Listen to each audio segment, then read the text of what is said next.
Alors tu vois Jamy, cette grosse boule là, c'est mon antenne satellite.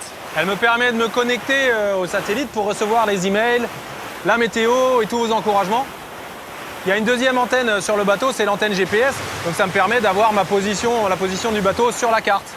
Et la troisième antenne du bord, c'est l'antenne de la balise Argos. C'est ça qui donne la position officielle pendant la course toutes les 10 minutes. La balise Argos est un émetteur qui envoie régulièrement de courts messages à des satellites qui tournent autour de la Terre en passant par les pôles.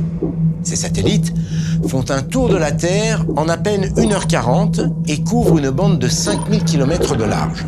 Comme la Terre tourne sur elle-même, à chaque passage, ces satellites survolent une bande différente. Ces satellites localisent les balises grâce à l'effet Doppler. De quoi s'agit-il? Eh bien, c'est le changement de fréquence sonore que vous entendez lorsqu'un camion de pompiers, sirène hurlante, s'approche, puis s'éloigne.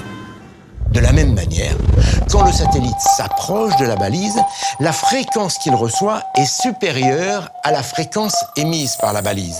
Et quand il s'en éloigne, elle est inférieure. Eh bien, grâce à cet effet, le système Argos est capable de localiser la balise, donc le bateau, à 150 mètres près. Sur le Vendée Globe, on embarque aussi une balise de détresse qui se déclenche soit automatiquement quand elle est immergée, soit manuellement. Et il faut vraiment que je l'emporte si je dois quitter le bateau. Voilà, mais pour éviter d'en arriver là, je suis équipé de systèmes anti-collision, donc j'ai un radar.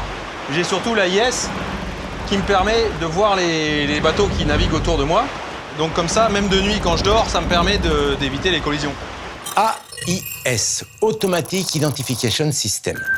Grâce à lui, chaque navire émet en permanence par fréquence radio sa position, sa vitesse, sa destination, ainsi que ses caractéristiques détaillées. Les fréquences radio n'étant pas perturbées par les conditions météo, l'AIS permet à chaque bateau de voir et d'être vu dans un rayon de 50 à 80 km, ce qui est très utile pour éviter les collisions quand la visibilité est réduite.